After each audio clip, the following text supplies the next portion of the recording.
31 වන පරිච්ඡේදය ජාකොබ් පලා යාම.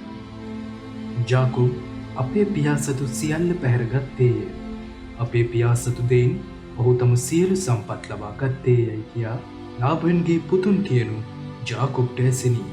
හැරත් තමා කෙරෙහි ඔහු කලින් මෙන් ප්‍රියමනාප නොවූ බව ලාබන්ගේ මුහුණින්ම ජාකොබ්ට පෙනී ගියේය.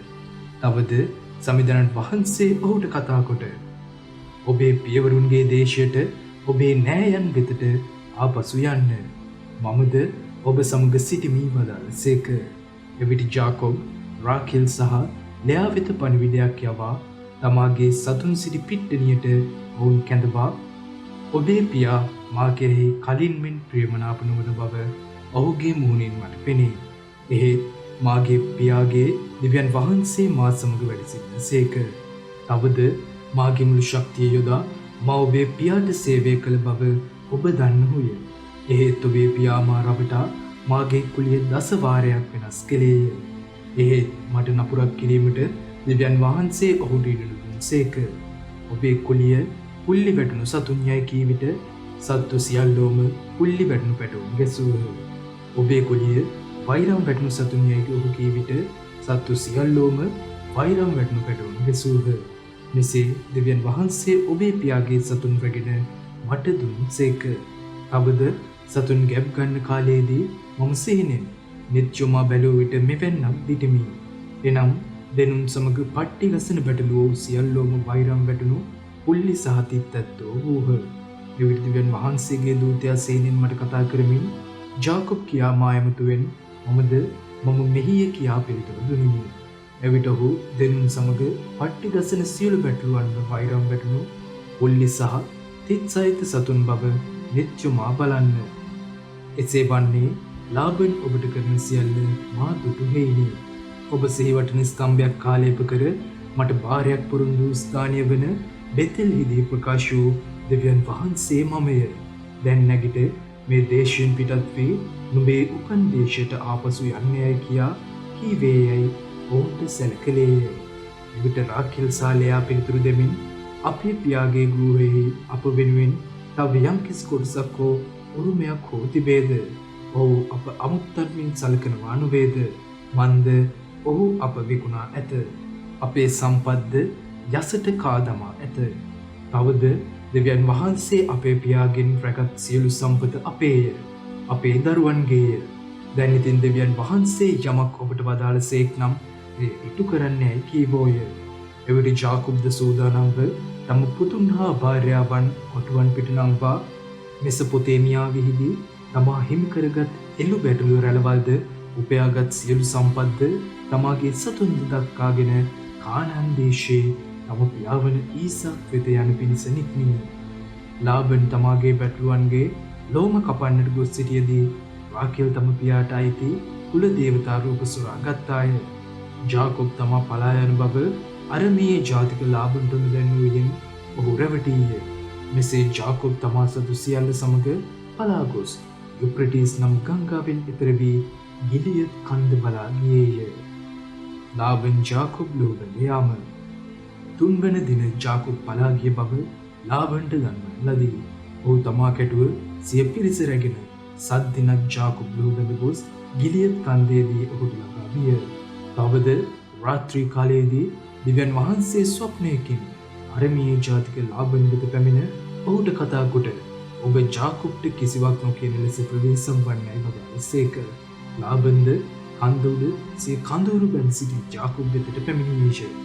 ලාබන් සිය පිරිස සමග කඳවුරු බැඳ සිටියේ ගිලියත් කන්දෙහිය. එවිට ඔහු ජාකොබ්ට කතා කොට මා රවටා මාගේ දූවරුන් කඩුවෙන් හිරබාරයට ගත්තොන් මෙන් රැගෙන යාමෙන් ඔබ මට කෙලේ කුමක්ද? ඔබ රහසින් පලා ගියේ මන්ද? මට හොරෙන් ගියේ ඇයි? ප්‍රීති ഘോഷයෙන් හා ගීයෙන්ද කිංකිණි රබන් හඬින් හා වීණානාදයෙන්ද ඔබ පිටත් කර හැරීමට මට හැකිවනසේ මට නොදැන්වේ මන්ද? ඇරත් මාගේ මුණුබුරන් හා දූවරුන් සිඹ ගැනීමට ඔබ මට ඉඩ නොහැරියේද? මෙසේ කිරීමෙන් ඔබ පිස්සෙකු මෙන් හැසිරී ඇත. ඔබට හිංසා කිරීමට මා අත බලය ඇත. ඒත් ඊයේ රාත්‍රියේ ඔබේ පියාගේ දිව්‍යන් වහන්සේ මට කතා කරමින් ඔබ ජාකොබ්ට කිසිවක් නොකියන ලෙස ප්‍රවේශම් වන්නයි වදාළසේක. ඔබේ පියාගේ ගෘහය බලා යාමට ඔබට බලවත් ආශාවක් ඇති වූ නිසා පිටත්ව ගිය බව මම දනිමි. ඒත් මා සතු කුල දේවතා රූප සොරාගත්තේ මන්ද යසීය. එවිට ජාකොබ් ඔහුට උත්තර දෙමින් ඔබ බලහත්කාරයෙන් ඔබේ දුවරුන් මාගෙන් පැහැර ගන්නට තැත් කරති කියා මම බිය වුනිමි. ඒත් ඔබ සතු කුල දේවතා රූප යම්කු ළඟ තිබී ඔබට සම්භවේද ඒ තැනැත්තා ජීවතුන් අතර නොසිටියාවේ. අප පිරිස ඉදිරිපිට අප ළඟ ඇති දේ සොයා බලා ඔබට සතු දේ ගන්නයි කීය. ඒත් රාකෙල් ඒ කුල දේවතා රූප සොයාගත් බව ජාකොබ් දැන සිටියේ නැත. එවිට ලාබන් ජාකොබ්ගේ කූඩාරමට ඇතුළු විය. පසුව ලෙයාගේ කූඩාරමට සහ සේවිකන් දෙදෙනාගේ කූඩාරම් වලට ඇතුළු විය. ඒත් කුල දේවතා රූප ඔහුට සම්බ නොවිය. ඉන්පසු ඔහු ලෙයාගේ කූඩාරමින් පිට වී රාකෙල්ගේ කූඩාරමට ඇතුළු විය. ඒ දේවතා රූප රැගෙන ඔටුවාගේ සෑදලේ දමා ඒ බවුඩ හිඳගෙන උන්නාය. ලාබන්ද කූඩාරම තුල සෙව් නමුත් ඒවා ඔහුට සම්බ නොවිය. තම පියාට කතා කරමින් තාත්තා ඉදිරියේ මට නැගී සිටීමේ හැකියාව ගැන ඔබ අසතුරු නොවන්න. මන්ද මාසික ඔසප් වීම මට දැන්නටයි කීවාය. ලාබන්ද ඒ රූප සෙව් නමුත් ඒවා ඔහුට සම්බ නොවිය. එවිට ජාකොබ් තදින් රොස් වී ලාබන්ට බැන දුන්නේය. ඔබ මා පසුපස්සේ මෙතරම් වේගයෙන් දෝ බැඳ ඒමට මා කළ වැරද්ද කුමක්ද? මා කළ අපරාධය කුමක්ද? මා සතු සියල්ල ඔබ සොයා බැලූ නමුත් ඔබ සතු කිසිවක් සොයාගත්තේද? යමක් සොයාගත්තේ නම් ඒ මාගේ පිරිස හා ඔබේ පිරිස ඉදිරියේ තබන්න. එවිට අප දෙදෙනා අතර විනිශ්චය ඔවුන්ට තීරණය කළ හැක.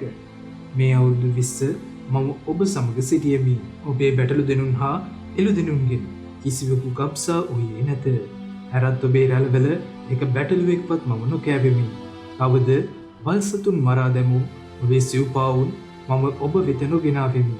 ඒ පාඩුව මම විඳදරා ගත්තෙමි.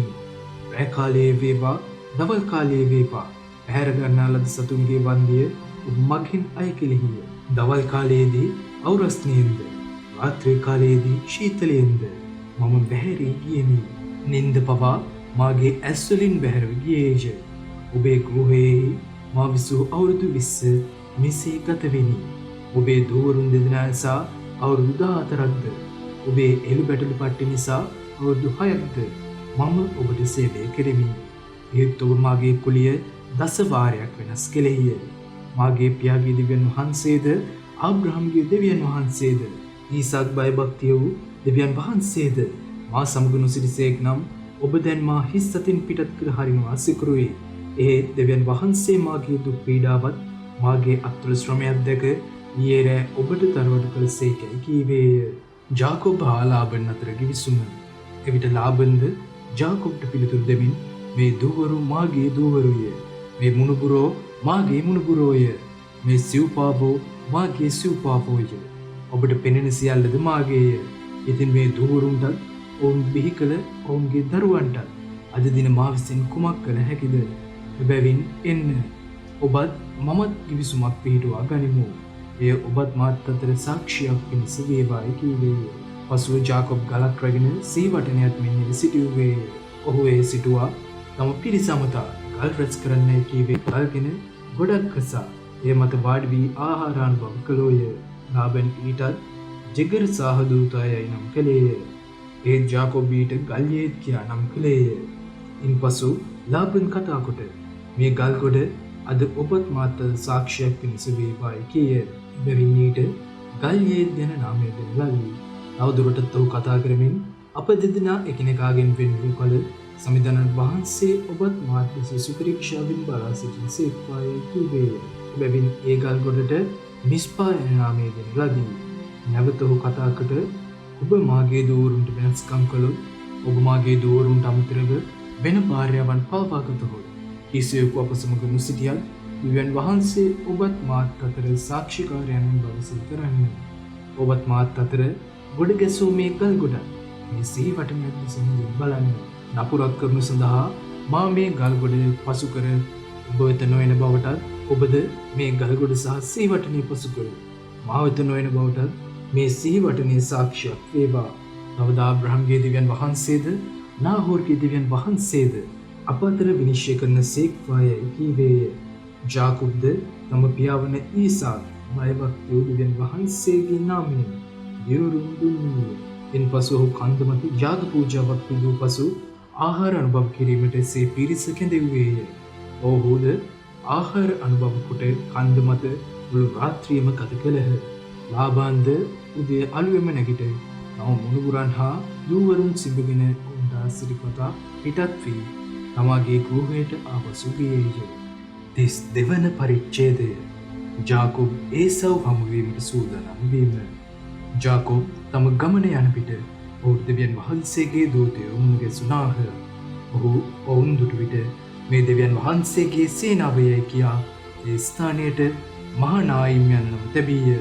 තවද ඔහු ඒදොම් දේශයේ සේයිර් රටේ තම සොහොයුරු වන ඒසව් වෙත තමාට පෙරටුවෙන් දූතයන් යැවීය. ඔහු ඔවුන්ට අණ කරමින් නුඹලා මාගේ ස්වාමින් වන ඒසව්ට කතා කොට ඔබේ දාසයා වන ජාකොබ් මෙසේ කියන්නේය. මම ලාබන් සොබ්ග නැවතී මෙතෙක් එහි සිටියෙමි. තවද ගවයන්ද කොටලුවන්ද එළු බැටළු පට්ටිද දැසි දසුන්ද මට ඇත. ඔබ ඉදිරියේ ප්‍රසාදය ලබන පිණිස මම මාගේ ස්වාමින් හට දැන්වීමට මෙම පණිවිඩය එවමී සැලකළ යුතුයයි කීවේය.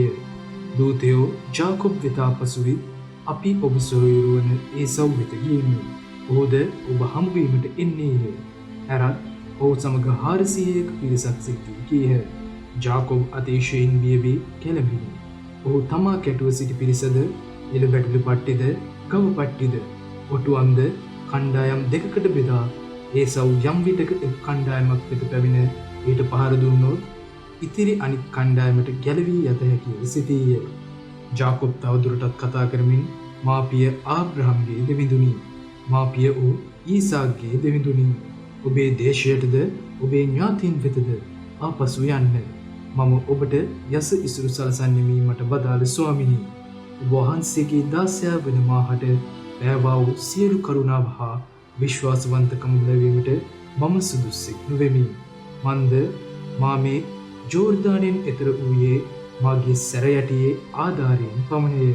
ඒත් දැන් මා කණ්ඩායම් දෙකක් වී ඇත.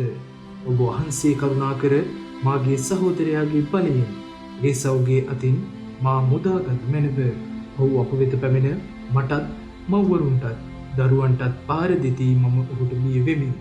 ඇරත් මම ඔබට ඇත්තෙන්ම ඉස්තුරු සලසන්නෙමි. ඔබේ පෙළපතද මුදේ වැඩිමින් ගණනින් විශාල වන ලෙස වැඩි කරන්නෙමි කියාද ඔබ වහන්සේ වදාළසේකැයි පැවසීය. ඔහු මෙසේ පවසා එම රාත්‍රියෙහි ගත කර තම සොහොයුරුවන් ඒසව් හට තමා ළඟ තිබුණු දෙයින් තෑග්ගක් තෝරා ගත්තේය. ඒ තෑග්ග නම් එළු දෙනුන් 200ක්ද එළුවන් 20ක්ද බැටළු දෙනුන් 200ක්ද බැටළුවන් 20ක්ද කිරිදෙන ඔටු දෙනුන් 30ක් හා උන්ගේ වස්සන්ද එළු දෙනුන් 40ක්ද ගොනුන් 10ක්ද කොටළු දෙනුන් 20ක් හා කොටළුවන් 10ක්ද වූහ.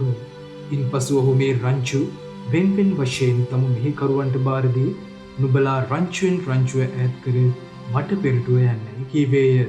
තවද ඔහු මුලින්ම ගිය මෙහිකරු අමතා මාගේ සොහොයුරු ඒසව් ඔබ හමු වී ඔබ කාගේ කවුද? ඔබ යන්නේ කොහේද? ඔබට පෙරටුව දක්වාගෙන යන මේ සත්තු කාගේද කියා ඇසූ විට මේ සත්තු ඔබේ සහෝදර ජාකොබ්ගේය. මා ස්වාමින් වෙන ඒසව් වෙත ඔහු එවන තෑග්ගකි. ඇරත් ඔහු ද අප පසුපස්සේ එන්නේ යැයි කියන්නයි අන් කළේය. මෙසේ ඔහු දෙවැනියාටත් තුන්වෙනියාටත් සතුන් රංචු දක්කාගෙන ගිය සියල්ලන්ටත් අණ කරමින් නුඹලාට ඒසව් මුණ ගැසුණු විට ඔහුට මෙලෙස කියන්න. ඇරත් ඔබේ සේවක ජාකොබ් අපට පිටුපසින් එන්නේය කියාද පවසන්නයි කීවේය. අන්ද මට පෙරටුව යවන තෑග්ගෙන් ඔහුගේ සිත දිනාගත් පසු මට ඔහු මුණ ගැසෙන්න හැකි වන තැයිද එවිට ඔහු මා පිළිගන්නේ යයිද ඔහු සිතීය.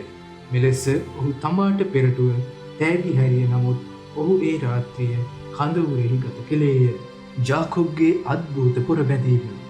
ඒ රාත්‍රියේ ඔහු නැගිට තමාගේ භාර්යාවන් දෙදෙනද සේවිකාවන් දෙදෙනද පුතුන් 11 දෙනෙද රැගෙන ජබ්බොක් නම් තොටුපොළෙන් එගොඩ විය. ඔහු ඔවුන් රැගෙන ගඟින් නිගොඩ කළ පසු තමන් සතු දේද ඉතරට යැවීය. ඒත් ජාකොබ් තනිව සිටියේය. එවිට එක්තරා මිනිසෙක් පහන් වනතුරු ඔහු සමග පොර බැදීය. ඒ තැනැත්තාද ජාකොබ්ගෙන් තමාට ජය නොලැබෙන බව දුටු විට ඔහුගේ කලවා සන්ධියට පහරක් ගැසීය. එවිට ඔහුගේ කලවා සන්ධිය විසන්ධි විය. ඒ තැනැත්තාද පහන් වේගෙන එන බැවින් මට යන්න හරින්නේ කී විට ජාකෝබ් ඔබ මට ආශිර්වාද කළොත් මිස මම ඔබට යන්න නොහරින්නේ මී උත්තර දුනි.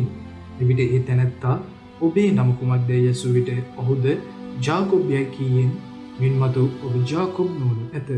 ඔබ දෙවියන් වහන්සේ හා මනුෂ්‍ය සමග පොරබදා ජයගත් බැවින් ඔබේ නම ඊශ්‍රායෙල් වන්නේ කීය.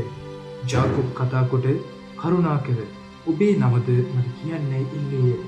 එවිට ඔහු ඔබ මාගේ නම අසන්නේ මන්ද කියා ජාකෝබ්ට එහිදී ආශිර්වාද කළේය. මා දෙවියන් වහන්සේ මුහුණට මුහුණලා දුටු පසු මාගේ ජීවිතය තවමත් ආරක්ෂා වී ඇත. යා ජාකෝබ් මෙම ස්ථානයට පෙනුයෙල් යයි නම් තැබීය. ඔහුද පෙනුයෙල් පසු කර යද්දී ඉර උදා විය. තමාගේ කල්වේ වේදනාව නිසා ඔහු කොරගසමින් ගියේය. මේ සිද්ධිය නිසා ඊශ්‍රායෙල් ජනතාව කලවා සන්ධිය මත වූ මස්ගොබය අද දක්වා අනුභව නොකරති. ඉන්මන්ද ජාකෝබ් පහර ලද්දේ කලවේ එම සන්ධියට බැවිනි. 33 වන පරිච්ඡේදය. ජාකෝබ් ඒසව් හා සමග වීම. ජාකෝබ් නෙත් උත්සවා බැලූ විට පුදුමයකි. ඒසව්ද ඔහු සමග 400ක පිරිසක්ද එනු සිටියේය. එවිට ඔහු ලෙයා, රාකේල් සහ සේවිකාවන් දෙදෙනා අතර දරුවන් බෙදා දී සේවිකාවන් සහ ඔවුන්ගේ දරුවන් ඉස්සරහින් සිටුවේය. ඔවුන්ට පිටුපසින් ලෙයා සහ ඇගේ දරුවන්ද ඔවුන්ටත් පිටුපසින් රාකේල් සහ ජෝසෙෆ් සිටුවේය. ජාකෝබ් ඔවුන්ට පෙරටුව ගොස් තම සොහොයුරා වෙත පැමිණෙන තෙක් සත්වරක් බිම නැමී වැන්දේය. විට ඒසව් ඔහු හමුවීමට දිව ගොස් ඔහු බදාගෙන ඔහුගේ ගෙල වැළඳගෙන ඔහු සිඹගත්තේය. පසුව ඔහු අඬන්නට වූහ. ඒසව් නෙත් ඔසවා බැලූ විට ස්ත්‍රීන් හා දරුවන් දැක ඔබ සමග සිටින මේ අය කාගේද යසු විට ජාකෝබ් පිළිතුරු දෙමින් දෙවියන් වහන්සේ ඔබේ දාසයාට කරුණාව පාදුන් දරුවෝ යයි කීය. එවිට සේවිකාවෝද ඔවුන්ගේ දරුවෝද ළඟට පැමිණ ආචාර කළහ. ලෙයා තම දරුවන් සමග පැමිණ ආචාර කළ පසු ජෝසෙෆ් සහ රාකේල්ද ළඟට පැමිණ ආචාර කළහ. එවිට ඒසව් ජාකෝබ්ට කතා කොට මට හමු වූ මේ සතුන් සියල්ලම කුමක් පිණිසදයි ඇසූ විට මාගේ ස්වාමින් ඉදිරියෙහි අනුග්‍රහය ලැබීම පිණිසයි ඔහු උත්තර දුනි. එකල ඒසව් කතා කොට මා සොහොයුර මට උවමනා තරම් ඇත. ඔබට අයිති දේ ඔබම තබා ගන්නයි කීවේය. එවිට ජාකෝබ් ඔහුට උත්තර දෙමින් එසේ නොවේවා. කරුණාකර ඔබ ඉදිරියේ මම ඔබේ ප්‍රසාදය ලදමි නම් මාතින් මාගේ තෑග්ග පිළිගන්න. ඔබ මා සාදරයෙන් පිළිගන්නෙහි නම් මට ඔබේ මුහුණ දැකීම හරියට දෙවියන් වහන්සේගේ මුහුණ දැකීම හා සමානය. එබැවින් කරුණාකර ඔබ වෙත ගෙන මාගේ පිළිගන්න පිළිගන්න. මන්ද දෙවියන් වහන්සේ මට කරුණා පෑ බැවින් මට උවමනා තරම් හිතයි කියා ඔහුට පෙරැත්ත කලින් ඒසව් ඒ බාර ගත්තේය. පසුව ඒසව් අපි ගමනට පිටත්ව යමු. මම ඔබට පෙරටුව යන්නෙමි කී විට ජාකෝබ්ද පිළිතුරු දෙමින් දරුවන් සුකුමාර බවත් පැටියන් සහිත බැටළු පට්ටි හා ගව් පට්ටි මට ඇති බවත් ස්වාමීන්ට පෙනේ. එක දවසක්වත් මිනිසුන් පමණට වඩා ඉක්මන් කර සතුන් දැක්කොත් මුළු රැළ මැරී යනු ඇත. කරුණාකර මාගේ ස්වාමී හෝ ඔහුගේ දාසයාට පෙරටුව යෙත්වා.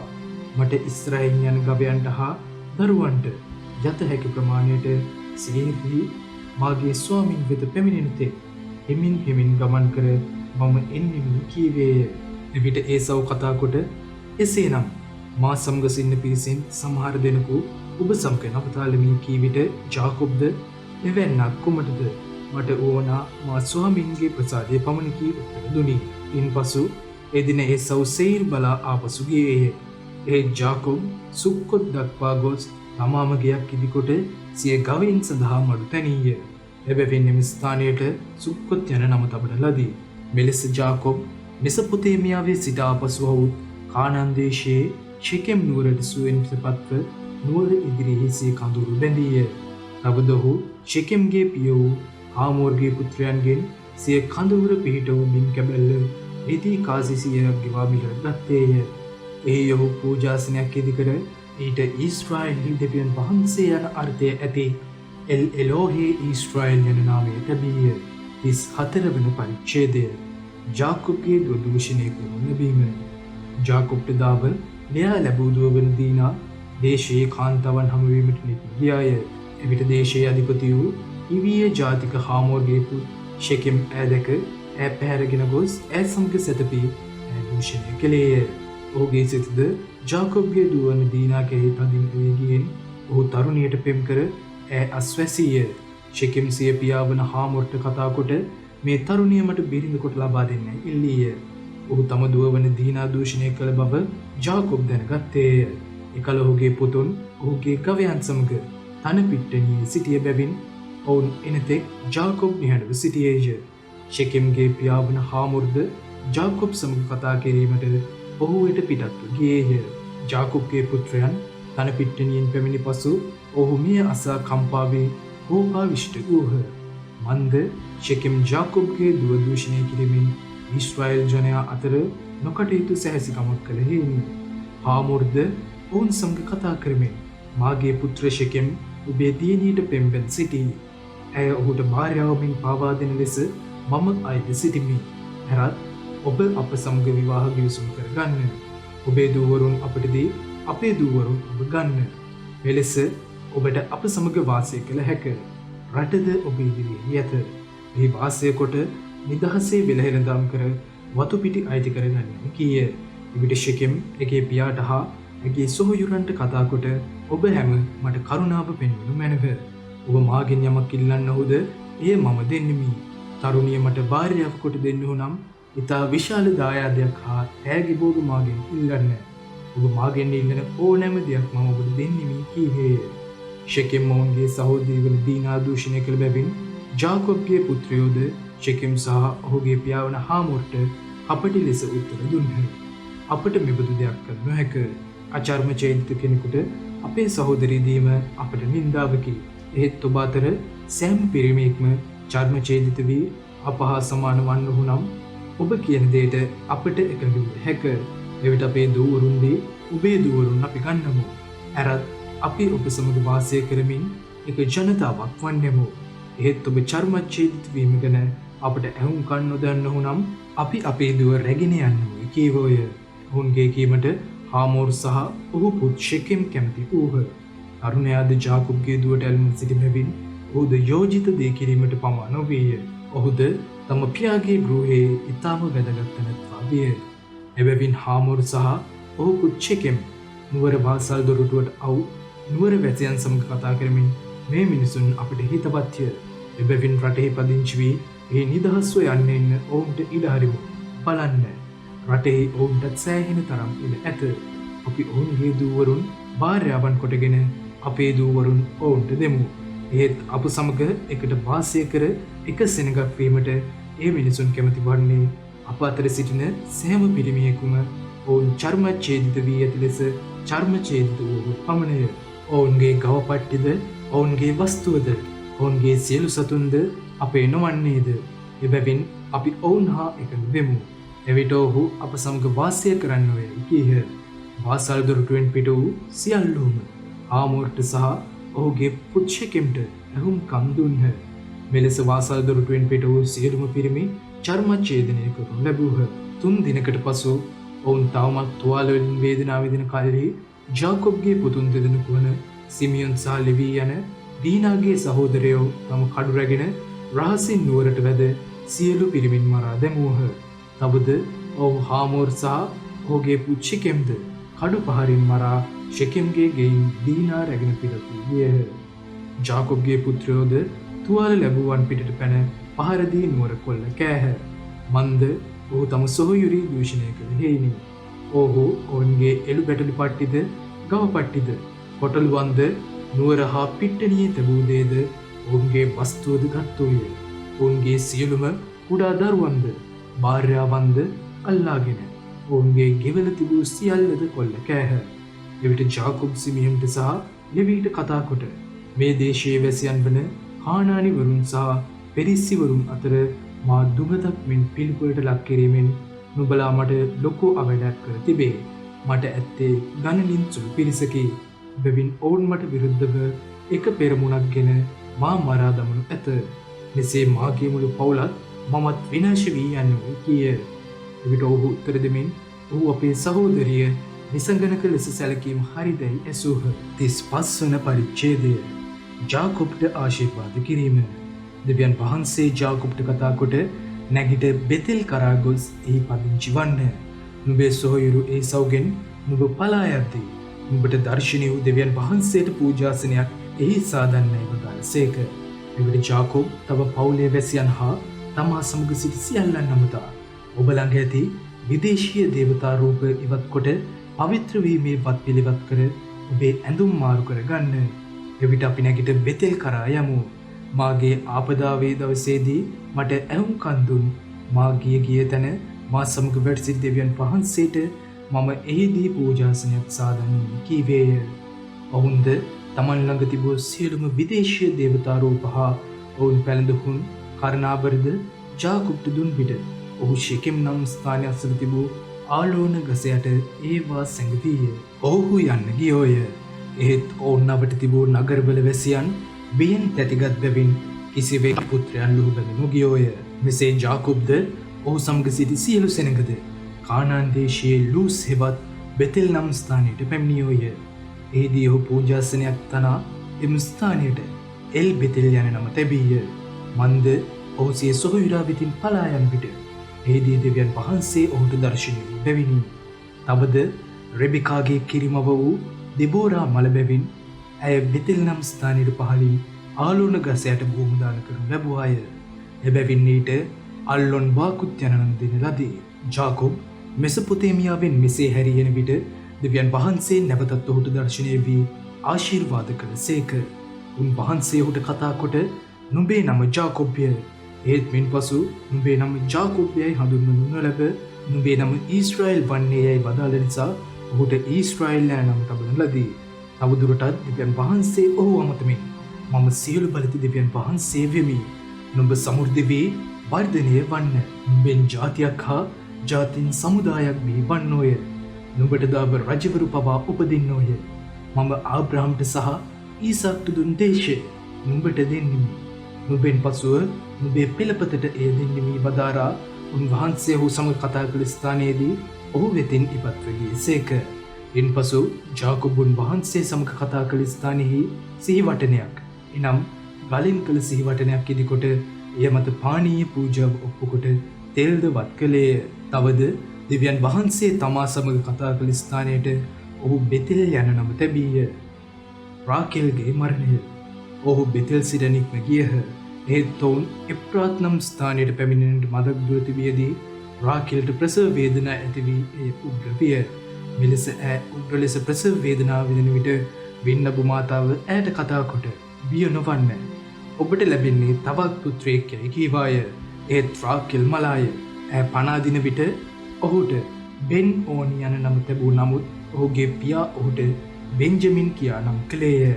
මෙසේ රාකෙල් මල පසු ඉෆ්‍රාත් හෙවත් බෙත්ලෙහෙමට යන මාර්ගයෙහි ඈ භූමදාන කරනු ලැබුවාය. ජාකොබ්ද ඇගේ සොහොන පිට සිහිවටනයක් ඉදි කළේය. අද දක්වාම රාකෙල්ගේ සොහොන මත පිහිටි සිහිවටනය ඇත. ඊශ්‍රායෙල් ගමන් කොට මිග්දාල් එදෙර නම් ස්ථානයට එහා තම කඳවුර පිහිටුවා ගත්තේය. රූබන්ගේ අනාචාරය. තවද ඊශ්‍රායෙල් ඒ රටේ පදිංචිව සිටියදී රූබන් ගොස් තම පියාගේ අනියම් බිරිඳ වන බිල්හා සමග සැතපුණේය. ඊශ්‍රායෙල්ටද එපවත් සැලවිනි. ජාකොබ්ගේ පුත්‍රයෝ. ජාකොබ්ට පුත්‍රයෝ 12 දෙනෙක් සිටියහ. ලෙයාගේ පුත්‍රයෝ නම් ජාකොබ්ගේ කුළුදුරාවල රූබන්, සිමියොන්, ලෙවි, ජුදා, ඉස්සාකර් සහ සාබුලොන්ය. රාකෙල්ගේ පුත්‍රයෝ නම් ජෝසප් සහ බෙන්ජමින්ය. රාකෙල්ගේ සේවිකාව වන බිල්හාගේ පුත්‍රයෝ නම් දාන් සහ නප්තලීය. ලෙයාගේ සේවිකාව වන ශිල්පාගේ පුත්‍රයෝ නම් ගාද් සහ ආශේර්ය. මෙසොපොතේමියාවේදී ජාකොබ්ට දාව උපන් ඔහුගේ පුත්‍රයෝ මොහුය. ඊසාක්ගේ මරණය.